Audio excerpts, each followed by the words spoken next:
Welcome, everybody.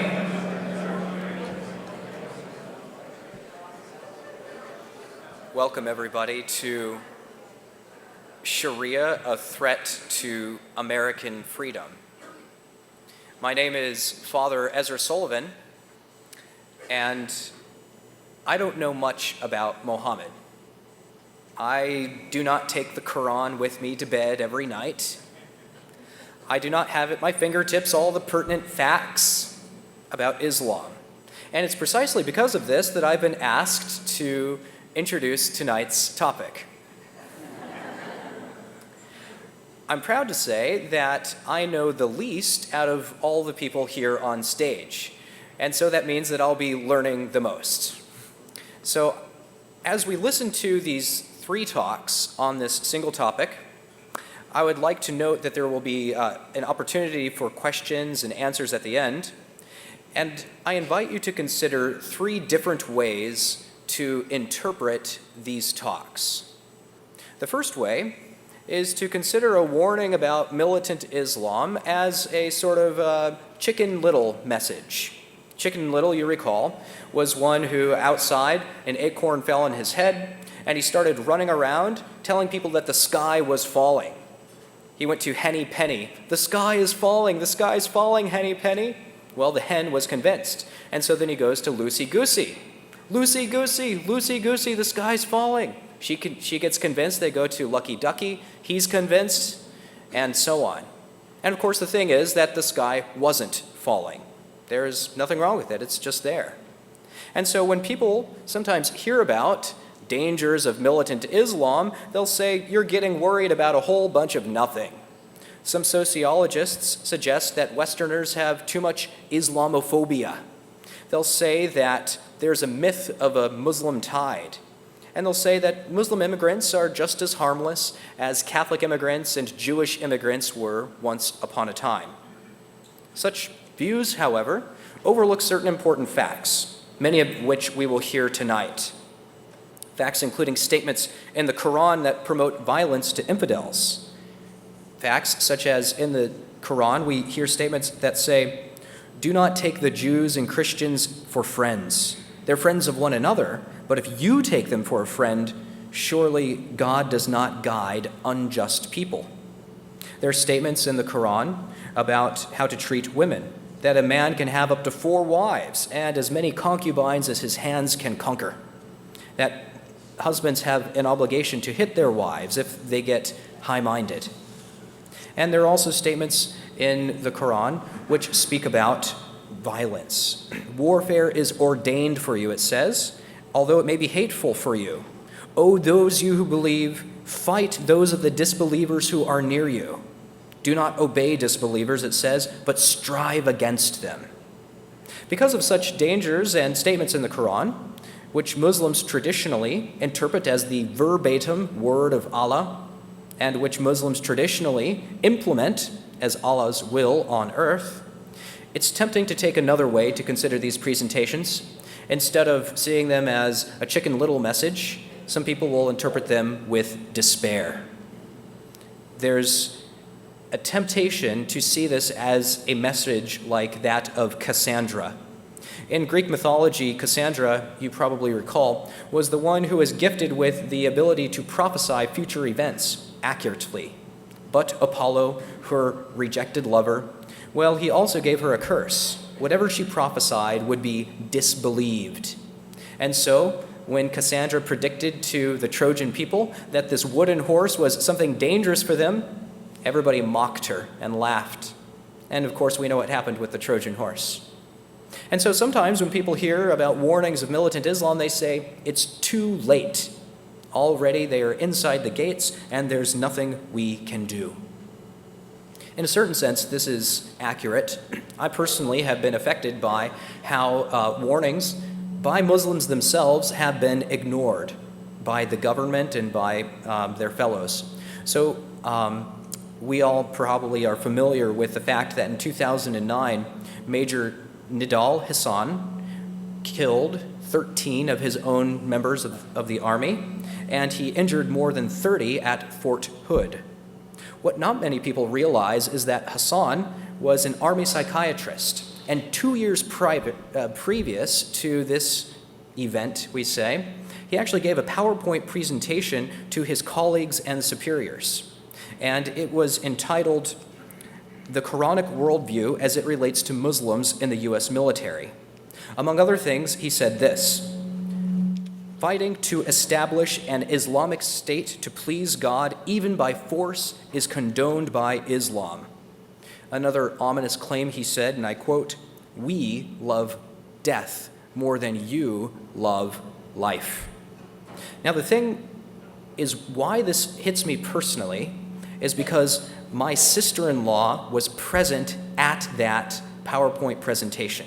She looked at him in his eyes. My sister-in-law is an Army psychiatrist. She lived actually not too far from his house in Silver Spring, Maryland. But thanks be to God, she wasn't there at Fort Hood. So some people will suggest then that it's a Cassandra message to suggest that there are dangers of militant Islam. People are ignoring them all the time. But I would like to suggest a third way to understand the message we're about to hear, and we can see this as the most reasonable and as the most patriotic. It's because I believe that this kind of warning is one very similar to one that had gone out in 1775. On April 14th of that year, General Thomas Gage received instructions to disarm American rebels in Massachusetts, to imprison the rebellion's leaders, particularly Samuel Adams and John Hancock. Facing an uprising American population, the general issued private instructions to his lieutenants, saying that they are to proceed with utmost secrecy. Well, fortunately, there was another man who had intelligence on what was about to happen, and as soon as he found out that his compatriots were in danger, he went on a ride.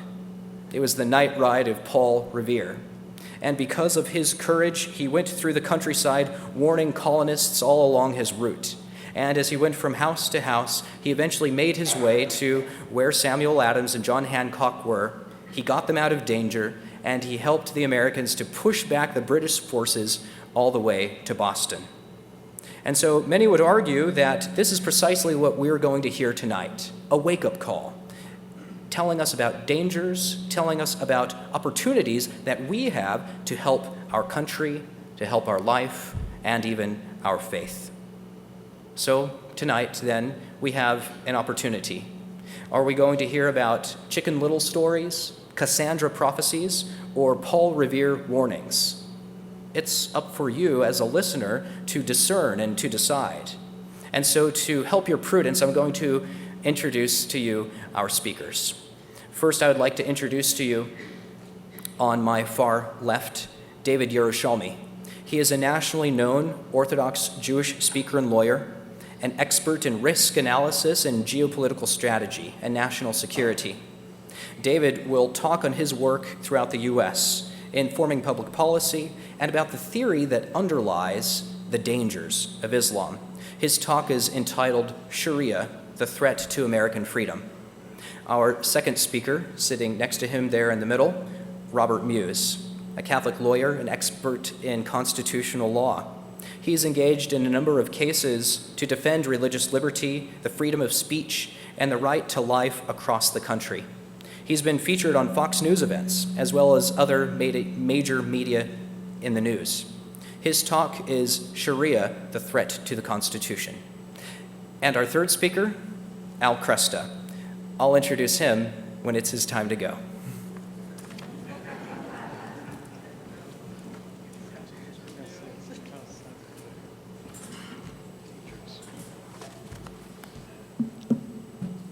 Good evening. Thank you for having us here, and thank you, Father Ezra, for inviting us. The title of this presentation, Sharia, Threat to American Freedom, American Freedom Law Center, suggests that we have essentially three subjects to cover tonight. The first is, what is Sharia? The second, how is it a threat to American freedom?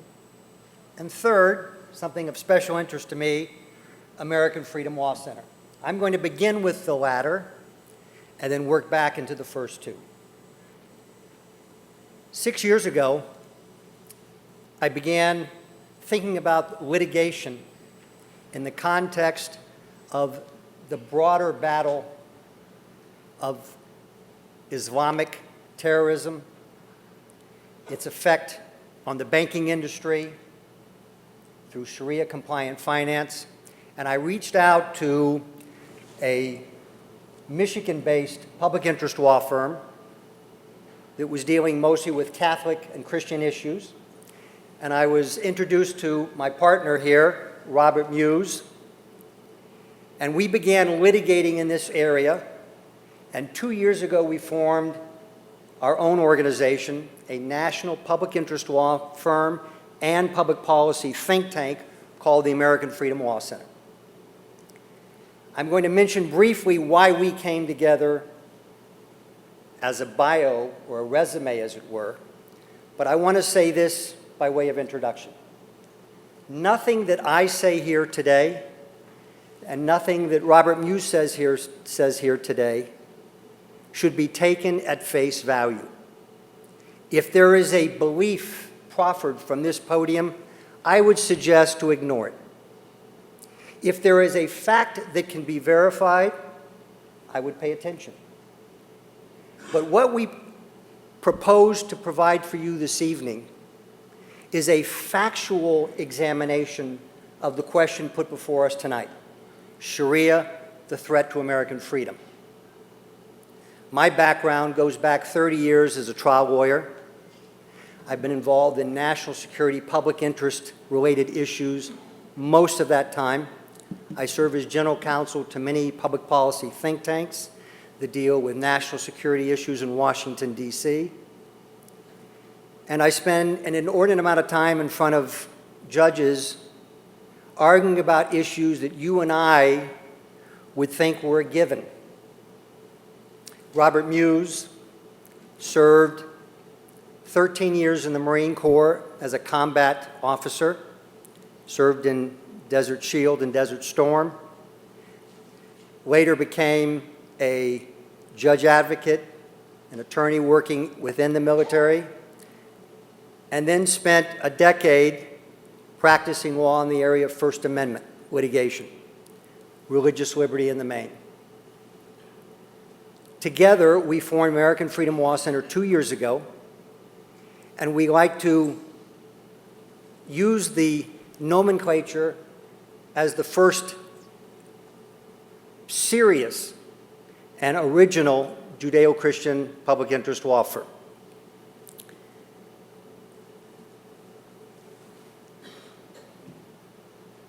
We're going to come now to the main subject of the conversation this evening. What is Sharia and why is it a threat? The first question, what is Sharia? I noticed on the sign outside it talked about militant Islam. One thing that we're not going to answer here tonight is, what is true Islam? Is the Islam that we're told about by many individuals, both Muslim and non-Muslim, noble and peaceful religion, akin to the other monotheistic faiths of the West? Or is Islam what is articulated by the terrorist and the jihadist and the Muslim Brotherhood types across the country, across the world? That question will not be answered because I don't believe it can be answered. What we can do is provide you with what Sharia is and why it is the subject of tonight's discussion. Prior to 9/11, many of us in the national security field, especially those of us who dealt with terrorism, understood terrorism to be principally a question of politics.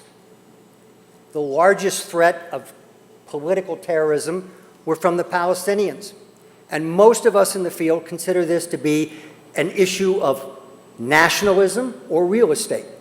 One people lived in what was called Israel, another people wanted to occupy that territory for themselves, and that caused war. We've seen those kinds of political conflicts throughout the 20th century articulated through the context of terrorism. You had the Red Army, you have environmentalist groups, you have the terrorists in South America and elsewhere who are simply trying to use threats of terror and terror to achieve political ends. After 9/11, those of us in this field understood that the narrative no longer worked.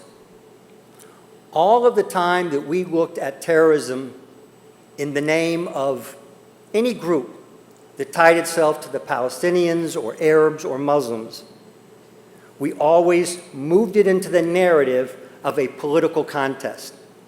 After 9/11, if you looked at what the terrorists said, that was no longer possible. This battle was not about a piece of land, per se. It was not about nationalism, per se, or a sovereign desire to control land for a people. Rather, if you examine what the terrorists were saying, not only those involved in the 9/11 attacks, but you took a step back, as we did, and you looked at what they were writing and speaking about for years, whether they were from Yemen, from Pakistan, from China, from Russia, from Saudi Arabia. It didn't matter where you looked. What you found was as follows. Groups of individuals who all claimed to be engaged in terrorism for one end, to establish a political hegemony across the world called the caliphate. That political entity, the caliphate, was to be ordered and run according to Sharia. What is Sharia? Sharia is Islamic law.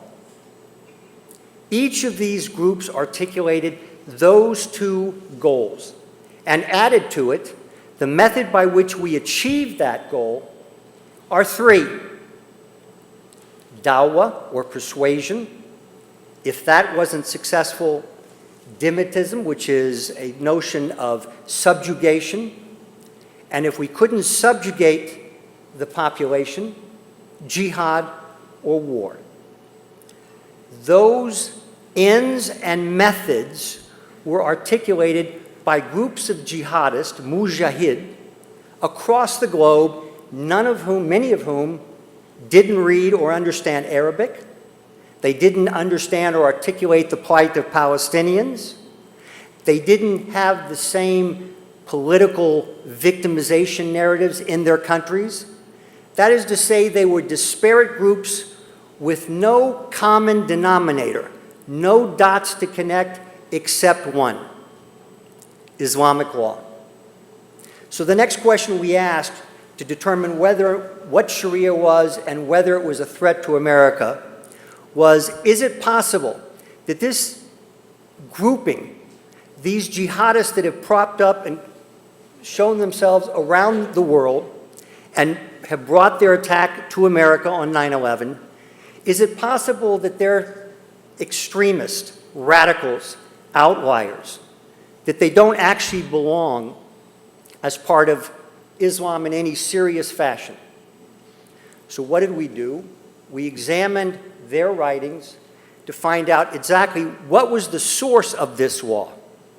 How did they articulate the law in the context of Islamic jurisprudence? And what did we find? We found that they all traced their legal pronouncements of a caliphate ordered by Sharia, achieved through dawah, dhimmitism, or through jihad in the same places. From the Quran, from the Sunnah, or the oral traditions that have been memorialized in writings, and from the legal pronouncements from the various legal schools. We then asked the question, well, is it possible that even though these disparate groups from different cultures and different political environments don't speak the same language, is it possible that they somehow arrived at the same legal conclusion using the same legal method by accident? So we then decided to go back in time and see if there was a historical pedigree to Sharia and these pronouncements of jihad. And what did we find? Again, the same thing. As we trace this back in time to the founding of Islam by their prophet Muhammad, we saw that these three methods and these two goals were consistent all the way through. At that point in time, most individuals who were engaged in this kind of study understood one thing. Sharia operates as what we call in the national security context as the enemy threat doctrine. If you're in a war or in a battle, whether it's on a battlefield or in a courthouse somewhere, you have to know your enemy, as we all understand, but you also have to know what drives your enemy. What is the ideology? What prevails upon him or her to put life at risk to achieve the goal? And what we determined was, according to their own language, their own pronouncements, it was Sharia. Everyone here, I believe, has received a book called Sharia, the Threat to America. This is a text that I was privileged to co-author with other senior and serious national security experts. And this text walks you through the analysis that we've just covered at a highlight. But what it also does, in a very serious and methodical way, is to walk you through how it is that Sharia operates as a threat to this country. Now, I've just given you one possibility, of course. The exogenous or the external threat to America. Muslims outside of America that operate in various jihadist groups have told us we follow Sharia, it requires a global caliphate, and we're going to achieve that caliphate either by persuasion, you're going to give up your constitution and turn the keys over to us, or we're going to engage in jihad. The text walks you through that aspect, but an additional aspect. One of the areas that we covered as part of American Freedom Law Center, besides litigation and courtroom battles, is public policy research. In 2008, after having examined Sharia as a threat externally, we decided to determine, does that threat exist here in the United States? As a preliminary study, what we did was to take 100 mosques randomly selected across the United States so that those mosques would be representative samples of Islam as practiced within institutions. We then sent in researchers covertly, and they would measure as an independent variable the religiosity, the Sharia compliance of the worshipers and the imam, and there were objective scales. As a dependent variable, they measured the presence of violent jihadist literature and the lectures by the imam and other speakers. Parenthetically, do you remember the Yemeni American al-Waki who was killed by a drone who had been involved in 9/11? During this study, we had actually identified the mosque where he had been invited to speak throughout the country. The results of that study, in my mind, were fairly astounding. Of all of the mosques, 80% were very Sharia adherent, strict Sharia adherence. Now, I don't need to tell you what that means simply. Sharia includes all of the laws that we've talked about. It includes the law for death for anyone who would blaspheme Islam, the Prophet, the Ummah, the people of Islam. It also includes death for apostates. Anyone who would exercise religious freedom and decide to leave Islam would be subject to capital punishment. 80% of the mosques were strictly Sharia adherent, And almost every single one of those mosques had violent literature and called for jihad through the literature, through the preachings of the imam, and through outside speakers. The study was published in 2 peer-reviewed journals, the noteworthy Perspectives on Terrorism, which is a publication of the Terrorism Research Initiative, a global initiative by universities and governments to study terrorism, and appears online, and you can view that by going to our website and following the links.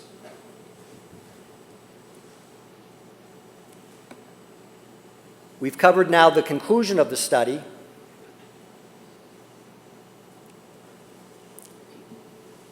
The Team B2 report that we mentioned earlier has another aspect. In addition to looking at the threat externally, the Team B2 book walks the reader through the evidence which the federal government has put together in any number of terrorism trials to examine what is the presence of the threat to America from Sharia and those who adhere to Sharia. Now, I hope I don't need to tell this audience that one of the largest proponents of Sharia and the embrace of Sharia through a global caliphate is the Muslim Brotherhood. Now, I might have had to describe that in a little bit more detail a few years ago, when very few people had heard of the Ikhwan, the Muslim Brotherhood.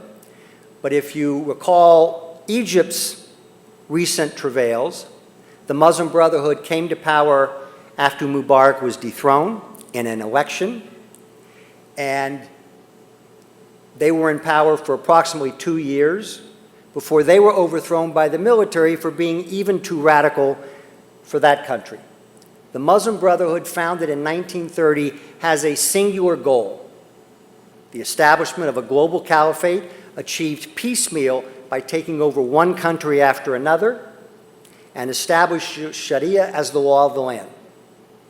You can read that in their manifesto. Hamas, the organization which is a designated terrorist organization in Gaza, is a subsidiary, a formal subsidiary of the Muslim Brotherhood, to give you an idea of this organization. In the United States, in 2000, late 2000,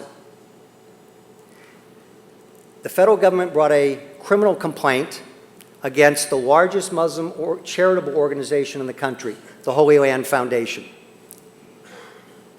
In that criminal investigation, they uncovered a treasure trove of documents. They were all introduced into evidence. That trial exposed the fact that the Muslim Brotherhood had a goal, and this is all on wiretaps and actual documents. The Muslim Brotherhood had a goal in the early 1980s to establish itself in the United States, create civil rights organizations for Muslim Americans, but to use those organizations and others to penetrate into American society, into the fabric of the society, and to promote Sharia in every way it could. One of the pieces of evidence was a memorandum, a strategy. You can all read it, but I'll just mention the Muslim Brotherhood must understand their work in America is a kind of grand jihad in eliminating and destroying the Western civilization from within and sabotaging its miserable house by their hands and the hands of the believers. Chicken Little it's not, Cassandra it may be. But what's clear is there is an organization that is global, that is well-funded, that is organized in the United States, and whose goal is to promote Sharia every which way it can, including using the courts. The lead organization of the Muslim Brotherhood of the United States is the Council on American-Islamic Relations. The Council on American-Islamic Relations, as a Muslim Brotherhood Hamas front group, operates in Washington, D.C., is invited to the White House, has chapters in every major city in the United States, and we end up doing battle with them in court more often than we'd like to admit. They're given legitimacy by media. Yet again, if you listen and examine the evidence in the Holy Land Foundation, you can literally listen to a tape of a surveilled conversation of a conference taking place in a hotel in Philadelphia in which these individuals, the current CEO of CARE, Nihad Awad, is on tape explaining their goals explicitly, exactly as we've described them this evening. Another area that we've engaged in this lawfare battle for American freedom against Sharia in the public policy arena is a draft model legislation called American Laws for American Courts. American Laws for American Courts was necessary for one reason. We found that in the state court systems, Sharia judgments from abroad and Sharia law was literally being used in state courts to deprive U.S. citizens of their rights. I won't go into all of the detail, but I'll give you one quick example. A Muslim man and woman came from Pakistan. They lived in Maryland. The Muslim man, tired of his wife, wanted to have a second wife, and he flew back to Pakistan. Under Sharia law, a man is allowed 4 wives. He went back to Pakistan.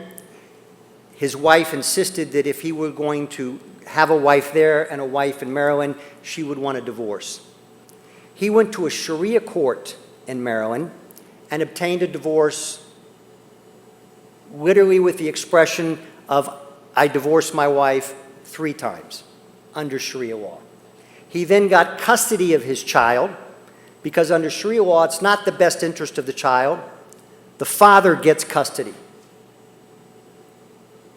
He then got a court order from the Sharia court in Pakistan. There are Sharia courts there that have the power of the civil courts. He came to Maryland and he sought to enforce that judgment.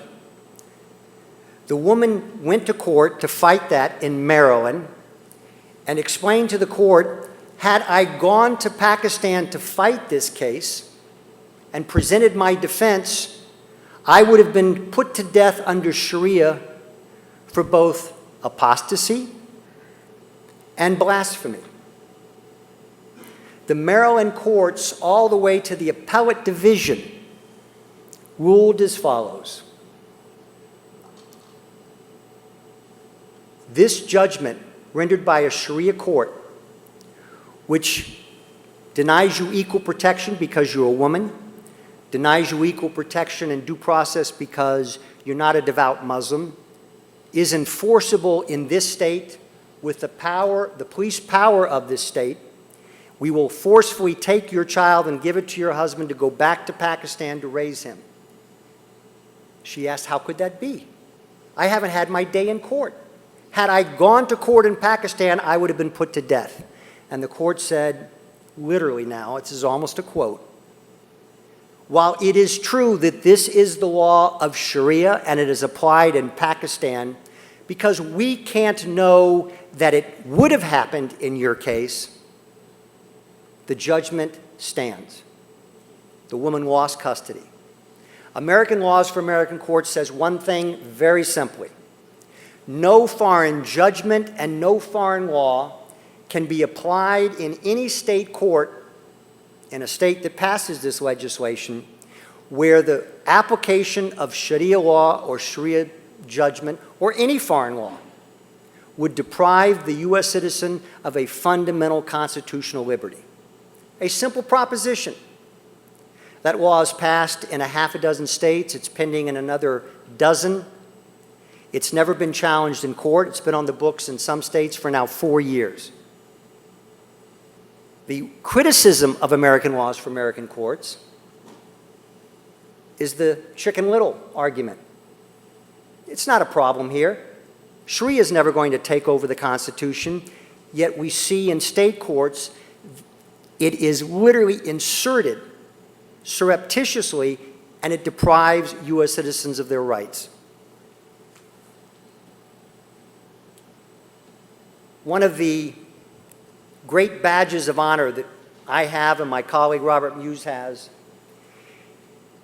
is that we are labeled by the Muslim Brotherhood groups. CARE, the Council on American-Islamic Relations, put out this study of the greatest Islamophobes in the country. Well, we rank right up there at the top.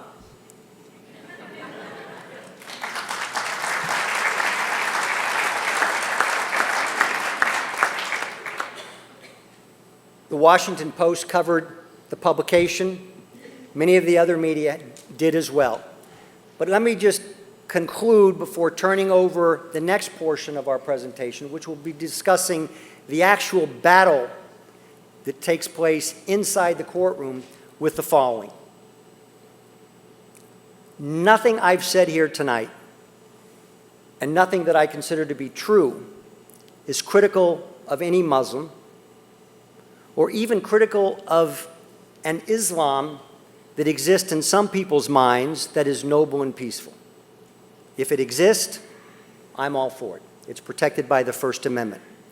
What I've described here tonight is an Islam undergirded and supported and maintained by the institutions of Sharia, and whose adherents have made it very clear they will not rest, they will not stop, they will not prevent their own engagement with jihad and murder simply because we put down our defenses and our arms and claim peace. Our job, the job of American Freedom Law Center and everyone who cares about freedom and liberty in this country, is to be aware of the threat and to do what you can to support the defense of freedom in this country. Thank you.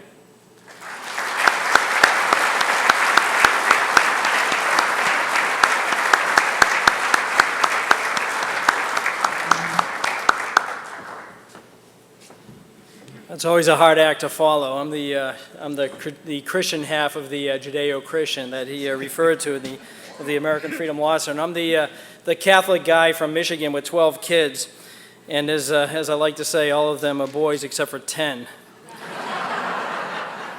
So my colleagues heard me say this time and again, and the Catholic crowd will appreciate it. Blessed are you among women. That's the motto in the motto in my home. Well, I'm going to talk about Sharia and the threat to our Constitution. And what I'm going to go through tonight is literally just a small sampling of cases that David and I are litigating or have litigated. I literally could go on for the whole evening to go through cases, but this is just a sampling where you can see how our fundamental freedoms are being threatened and are at grave risk. You know, that quote from the Muslim Brotherhood that came up in the Holy Land terrorism financing trial used the term civilization jihad. And I put up here, you know, our Constitution and stealth jihad. Stealth jihad is a term that was coined by Robert Spencer, who's, some of you may know, he's the author of Jihad Watch, as well as numerous books on Islam. And he coined that phrase, and it fits in with the civilization jihad. And again, bear in mind, the term civilization jihad is not my term, it's not my colleague's term, it's nobody up here's term, it's the Muslim Brotherhood's term. And I want to just, again, run through some cases, because I think these cases that we're litigating tell a story of their own, and it's a story that I think people need to be aware of. We have multiple cases, I'm going to kind of lump them together, where we've, and most of these are dealing with First Amendment rights to freedom of speech and right to religious liberty, because that's where the battle comes in here. We represent Pam Geller and Robert Spencer. I mentioned Robert already. They run various bus ads on transit agencies throughout the United States. Transit agencies are government agencies, so they're bound by the Constitution and the First Amendment. The CARE and these other organizations, they make great use, as they indicated, they're going to use, sabotage us by our own hands. They make great use of these different forms for speech to convey their message. To convey a message, in one particular, there was an advertisement that was anti-Israel, it was pro-Palestinian, and New York MTA, they ran that advertisement with no difficulty, no trouble. So our client said, are you going to run that advertisement? We want to run this advertisement on your buses. In any war between the civilized man and the savage, support the civilized man, support Israel, defeat jihad. And that top quote, any of you are fans of Ayn Rand, it's a quote that she had famously made a while back. Well, the New York MTA said, no, we're not going to run this advertisement, even though you can criticize Israel and describe them essentially as violators of international law and persecutors of the poor Palestinians. You can't run this because this is disparaging to Muslims. So we sued, and we won. And the judge ruled in our favor, and this advertisement went up. So we then turned to Washington, D.C., because that's another location where this anti-Israel, pro-Palestinian ad was displayed, and we wanted to run the same ad in Washington.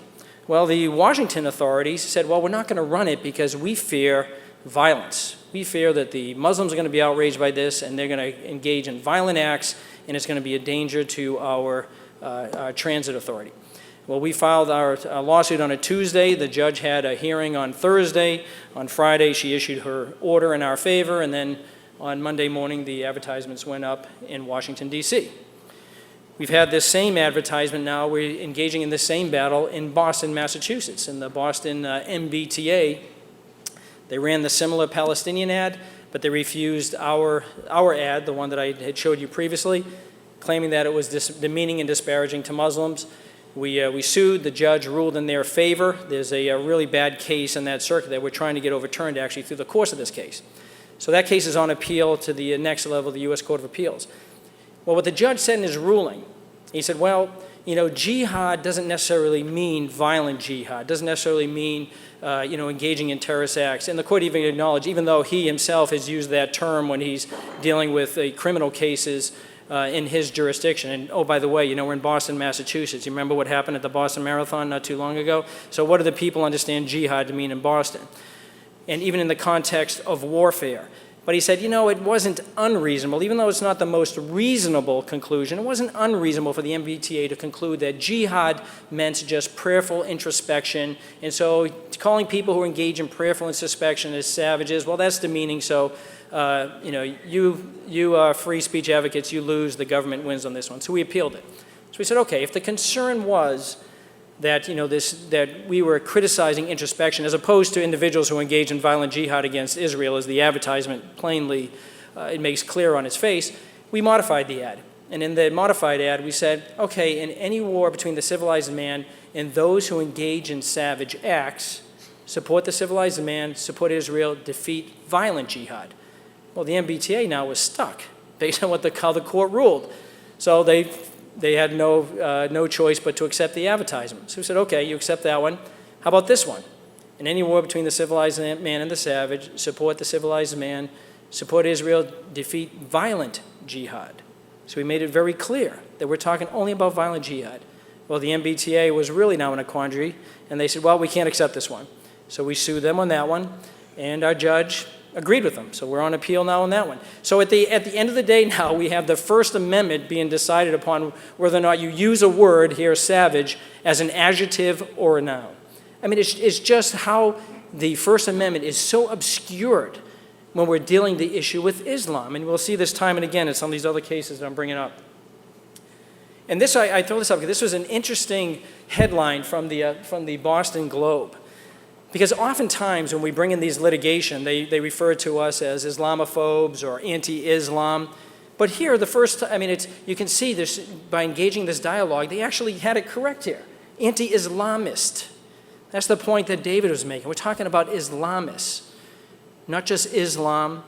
It's not Islamophobia, it's Islamist. So I throw this up because it was very interesting, you can see how, I think even through our litigation, we've been able to shape even some of this public discourse on this very issue. Here's ads that CARE ran in Chicago, their jihad ad. My jihad is to stay fit despite my busy schedule. They had a whole series of these ads. So our client says, okay, if you're going to run those ads, this propaganda piece by CARE, we're going to propose these ads. Reloading, firing again, reloading, fire again, while screaming Allah Akbar. Victim of Major Nadal Hassan, Fort Hood jihad mass murder. That's his jihad. What's yours? Killing Jews is worship that draws us closer to Allah. Hamas TV. That's his jihad. What's yours? Well, the Chicago Transit Authority originally said, hey, we can't run these advertisements. You can run the care ads, but you can't run this advertisement. So we sent them a very polite letter saying, if you don't run them, we're going to sue you. And they sent a very polite letter back saying, well, we've seen that you guys were victorious in New York. You were victorious in Washington. Okay, we don't want to be sued. The ads will go up. So they ran the advertisements.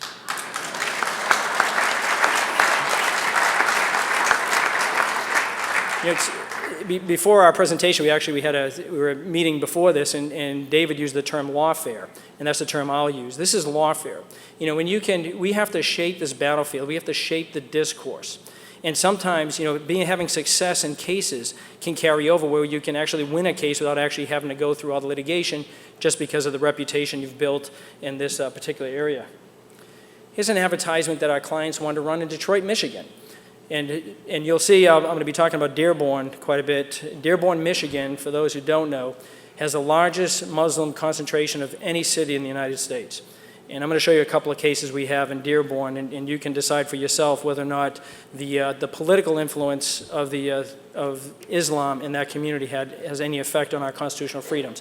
But this was an ad that they were going to run on the Detroit, the Metro. It's actually the name of the Metro's organization is the Suburban Mobility Authority for Regional Transportation, the acronym SMART. So SMART refused this advertisement because they said it was too political, even though they've run a host of what most people would consider political ads. So during the course of litigation, when I was deposing their witness and asking them about their policy, so how do you define political? And they said, well, it's conveying any message on a politicized issue.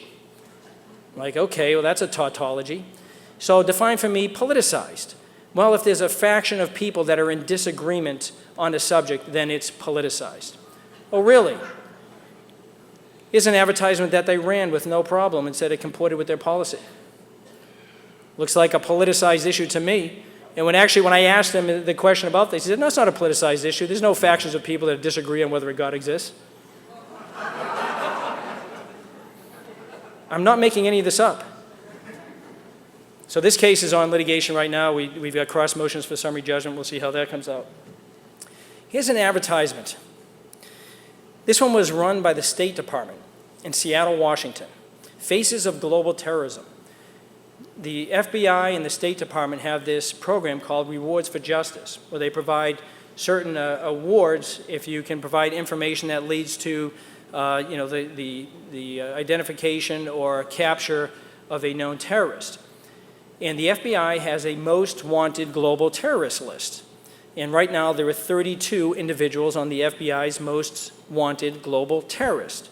It just so happens that 30 out of the 32 are engaged in terrorist acts in the name of Islam or on behalf of Islamic organizations. The other two, by the way, one's an environmentalist and another belongs to the Black Liberation Party. There are no Tea Party members nor pro-lifers in their list of most wanted terrorists, despite popular belief. So they ran this advertisement, and a group of Muslims, CARE included, called foul. This is offensive. This is demeaning to Muslims. All the individuals listed, and these individuals all listed here are actual individuals on their most wanted global terrorist list, are Muslim or have Muslim-sounding names. You can't run this advertisement. So the State Department, in the vein of political correctness, pulled the advertisement on their own and said, okay, we won't run this advertisement anymore. Again, even though these are the FBI's most wanted global terrorists. So our client said, okay, you're not going to run that ad. Here's our ad. So bear in mind that prior ad by the State Department was accepted by the Transit Authority, King County Transit Authority in Seattle, Washington. So they submitted this ad, and what did King County say? They rejected this ad. And why? They said it was demeaning and disparaging, and it was false and misleading. Really? Identifying the FBI's most wanted global terrorists and the Rewards for Justice program conveys a false and misleading message and demeans Muslims. This case is on appeal to the U.S. Court of Appeals for the Ninth Circuit right now. Here's a case that I did in 2010, and I just want to set the stage. I have some video that's going to follow here momentarily. I represented 4 Christian missionaries. The four were Nabil Qureshi, David Wood, Paul Rezkala, and Nagin Mayel. Nabil Qureshi has his MD. He also has an advanced degree in religious studies from Duke University. He was born and raised a Muslim, and he converted to Christianity. And he will say, without any hesitation, that the most important decision he ever made in his life was to become a Christian. And that had a lot of implications for him personally and socially and so forth. And he wanted to share that message with others. In Dearborn, Michigan, every year, except for last year, too much litigation that they kept losing. Last year, they didn't have the Arab Festival, but for about 17 straight years, they had the Arab Festival, which was the largest Arab festival in the U.S. Hundreds of thousands of people would come, and a lot of Christian missionaries would come as well to evangelize. It was a great opportunity for them to evangelize there at the Arab Festival. So Nabil would go with David Wood, his colleague. David Wood is an associate professor. He just recently got his doctorate. Associate professor at Fordham University. He teaches philosophy. He is also a convert to Christianity, not from Islam, but he was an atheist and became a Christian. Paul Rezkala, who is a college student at NYU, and Nagin Mayel was another college student. Hardly a group of rabble-rousers. Well, Nabil and David ran an organization called Act 17 Apologetics. And their mission was to minister to Muslims and to spread the good news and the gospel to them. And they would use video cameras and make use of the media because they figure, look, if I evangelize one or two people on the street, I can reach one or two people on the street. If I videotape it, I can perhaps reach thousands. In fact, some of their videos had more than 1 million people view them. And I'm going to show you a short clip of their evangelizing at the 2010 Arab Festival in Dearborn, Michigan.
What we find in the New Testament is that in order for God to take our sins away from us, He can't just lay them alone. If God was just to lay them away from us, He wouldn't be a just God. So He takes our sins upon Himself. He says, all right, I can't just lay these sins away, that wouldn't make me a just God. I'm going to pay those sins forward. That's how much He loves us. And so He comes into the world as a man, and He takes our sins for us. It is all voluntary. We don't have to do any of it. See? These are great questions, guys. Anyone answer the question? Yeah. What is the value of family? Can you find the value of the faith? When people talk about God worshiping? Well, in the Bible, when people in the Bible, the word of God, how many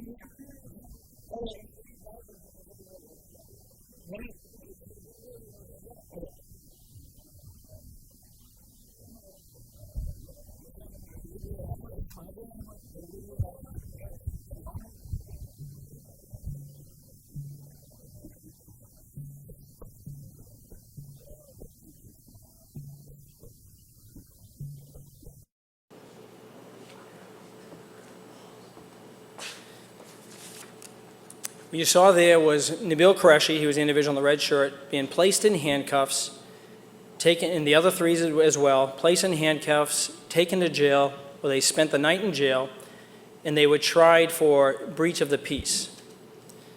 I defended them in a week-long criminal trial in the city of Dearborn, and thankfully, they were acquitted. Here's what the police report, what you just saw in the video, here's the official police report from the City of Dearborn Police Department describing exactly what you just saw. As a result of Qureshi screaming into the crowd while uniformed officers were present, and the fact that the crowd had increased in numbers and agitation, all four were handcuffed and escorted to police command posts in an attempt to gain control of the situation and avoid a possible riotous crowd. Negin Mayel, Nabil Qureshi, David Wood, and Paul Rizkala's actions caused the crowd to gather and become agitated. The weather conditions, hot and humid temperatures, fueled an already agitated crowd. This was evident by the crowds yelling profanities and repeated calls to security and police on the behavior of Mayel, Qureshi, Wood, and Rizkala. When uniformed officers were present, Qureshi was yelling into the crowd, further inciting the crowd. Negin Mayel had already failed to obey a police officer. As a result of these behaviors, all four subjects were handcuffed and detained. During that criminal trial, in closing argument, I showed pretty much that same video to the jury, and I asked them simply, what you saw there, did that happen on a public street in the United States of America? Again, thankfully, they were acquitted of this criminal charge. My colleague and I, we filed a 100-page civil rights lawsuit against the city of Dearborn, its mayor, its chief of police, and 17 police officers. At the end of that litigation, the city of Dearborn issued an apology and paid $300,000 in damages.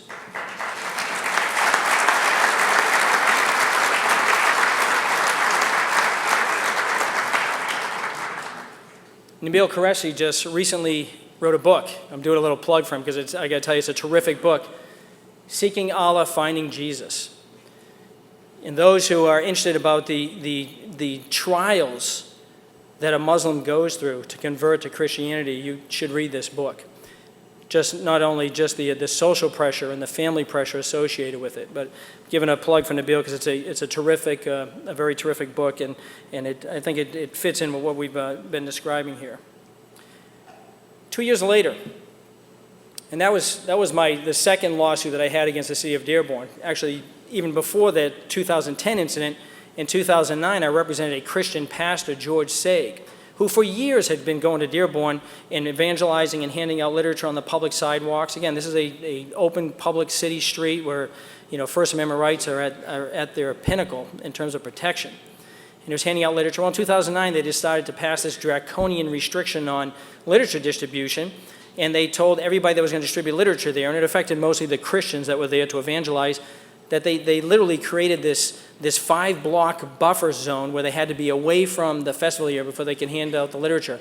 We sued the city of Dearborn and went all the way up to the U.S. Court of Appeals for the Sixth Circuit, which is here in Cincinnati, and they ruled in our favor unanimously and struck down that speech restriction. 2010, we had the issue with the individuals that we just showed there with Nabil Qureshi. 2012, another group of Christians goes to the Arab Festival. This group, they call themselves the Bible Believers. They had signs with Christian messages on the signs.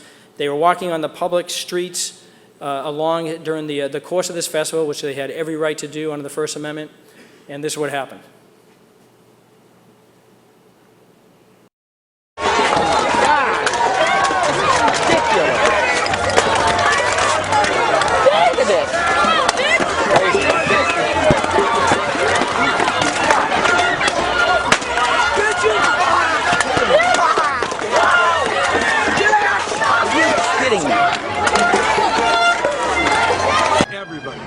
And keep safety, get us a bullpen. And where were you when the bottles were flying? I was grabbing people. Well, no, there was officers that actually turned the other way. Wait until it's... Well, if you have a couple of uniforms, like I don't have a couple of uniforms. There's 100,000 people who come to this festival, and I got about 25 to 30 officers. But just 2 officers. If you think it's a threat, so you're going to jeopardize free speech. You want to stop. I'm not trying to jeopardize free speech. Again, I just want to make it happen. Yes. So if we don't leave, you're saying we will. If you don't leave, we're going to cite you for disorder.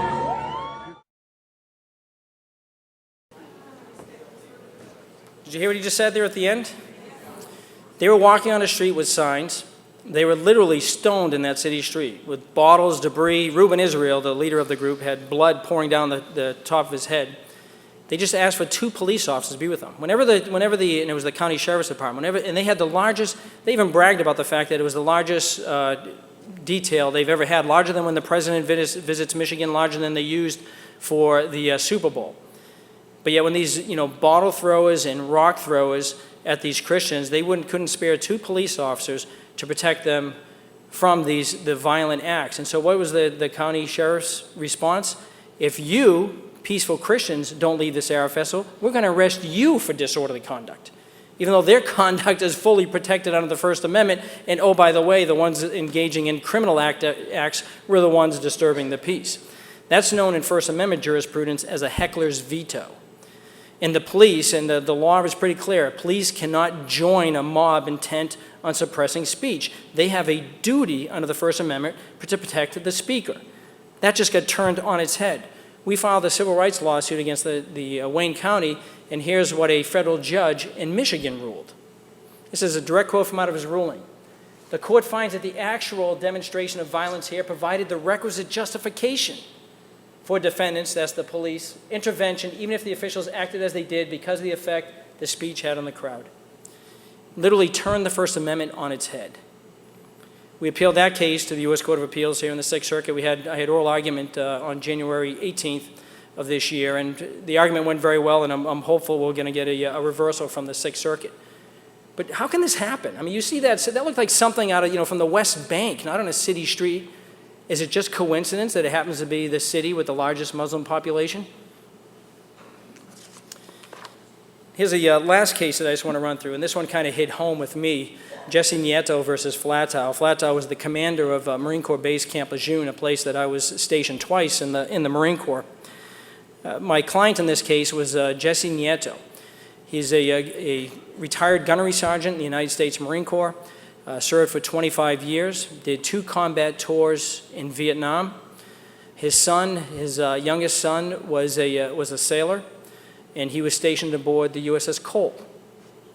His son happened to be one of the victims that died in that tragic terrorist attack on the USS Cole that killed, I believe, 14 service members.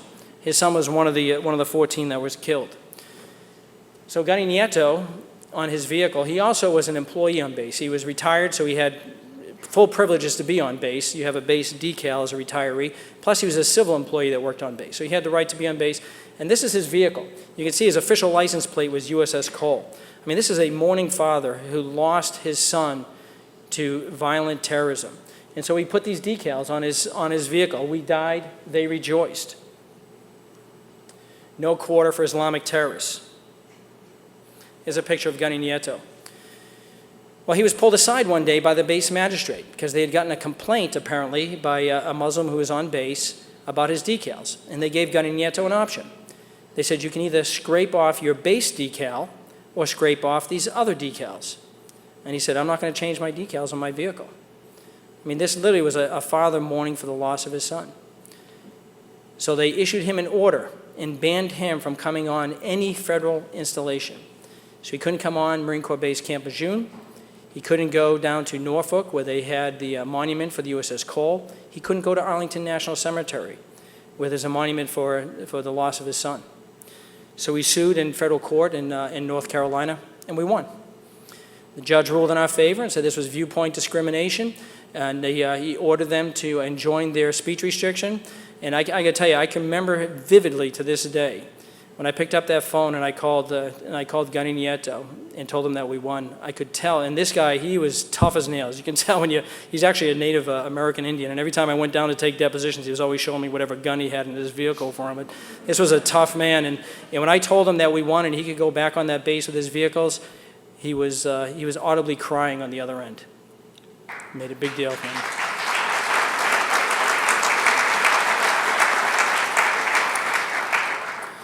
So I just want to wrap it. I just want to give you a sampling to sort of take from the theoretical and see in a practical how in this area when you're dealing with Islam, even speech that might be construed as critical of Islam is just treated differently. There is this civilization jihad that's going on, and we're losing our freedoms, but we got to keep fighting for them. You know, Ronald Reagan, I quote this time all, and I'll end with this quote. You know, he reminded us that, you know, our freedoms weren't handed down to us through the bloodstream. You know, we can't take them for granted. They must be fought for and protected, lest they become one generation away from becoming extinct. And that's what we do at the American Freedom Law Center every day, is to fight for your freedoms in cases like this and public policy arenas. Thank everyone for taking the time out on a Tuesday night to come out and listen to us, and we appreciate it. Thank you.